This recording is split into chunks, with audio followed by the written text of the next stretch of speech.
ओम आंजनेयाय विद्महे वायुपुत्राय धीमहि तन्नो हनुमत् प्रचोदयात्। ఓం అస్మద్గురుభ్యో నమః. ఆస్ట్రో టాక్ బై రాజన్ ప్రేక్షకులందరికీ కూడా నమస్కారం. ఈ నెల 15వ తారీఖు నుంచి అంటే ఫిబ్రవరి 15వ తారీఖు నుంచి మార్చి 15వ తారీఖు వరకు చాలా మంచి రాజయోగం అని చెప్పొచ్చు. ఎందుకంటే శని ఉన్న చోట రవి ప్రవేశిస్తున్నాడు. అంటే కుంభరాశిలో రవి ప్రవేశించబోతున్నాడు ఈ నెల 15వ తారీఖు. మకర రాశి నుంచి కుంభరాశికి సంక్రమణం జరుగుతుంది. కాబట్టి ఈ కుంభ సంక్రమణం అని అంటారు దీన్ని.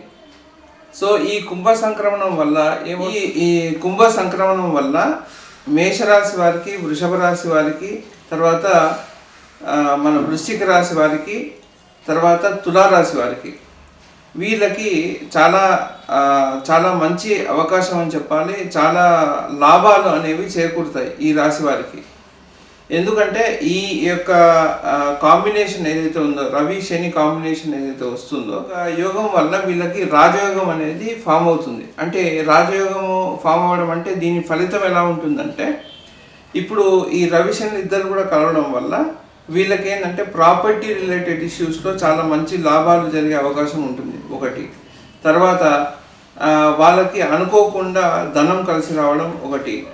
తర్వాత వాళ్ళు ఒకవేళ చదువుకునే పిల్లలైతే వాళ్ళకి ఈ టైంలో మంచి స్కోరింగ్, అంటే ఎడ్యుకేషన్లో మంచి స్కోరింగ్ అనేది లభించడానికి అవకాశం ఉంది.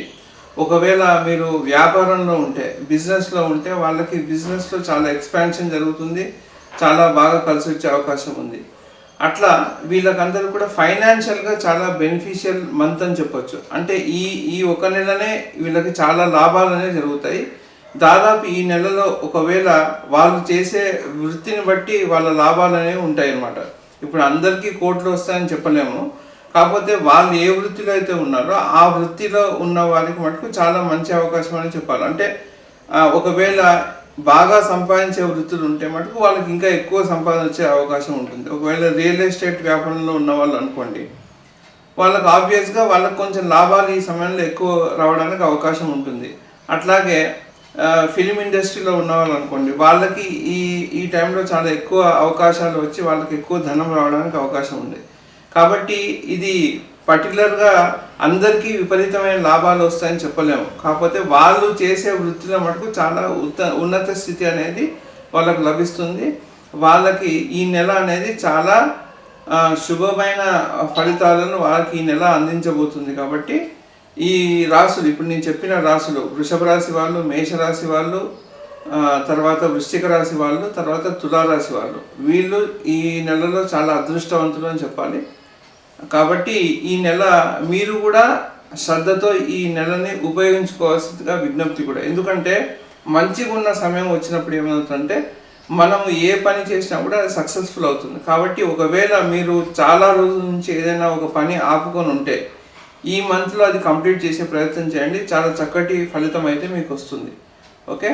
అట్లాగే మకర రాశి వారికి కూడా ఒక రకంగా పర్వాలేదు. కాకపోతే మకర రాశి వాళ్ళకి ఈ టైంలో ధనము నష్టం కాకుండా చూసుకోండి మకర రాశి వాళ్ళకి. ఎందుకంటే మకర రాశి వాళ్ళకి ఈ టైం కొద్దిగా బాగలేదు. అంటే వాళ్ళకి చాలా ఆర్థిక నష్టాలు జరిగే అవకాశం కూడా ఉంటుంది. ఒకవేళ ఏదైనా స్టెప్ వేసేటప్పుడే మీరు మీకు తెలిసిన ఆచార్యుని ఎవరైనా కనుక్కొని, ఎవరైనా గురువుని కనుక్కొని చేయండి. ఎందుకంటే మకర రాశి వాళ్ళకి ఇప్పుడు ఫైనాన్షియల్గా చాలా లాసెస్ కనిపిస్తున్నాయి. కాబట్టి వీళ్ళు చాలా జాగ్రత్తగా ఉండాలి. ఓకే. ఇంతవరకు ఎవరైతే ఛానల్ సబ్స్క్రైబ్ చేయలేదో వాళ్ళు ఛానల్ సబ్స్క్రైబ్ చేయండి. మరిన్ని ఇంట్రెస్టింగ్ వీడియోస్తో ముందుకు వస్తాను. నమస్కారం.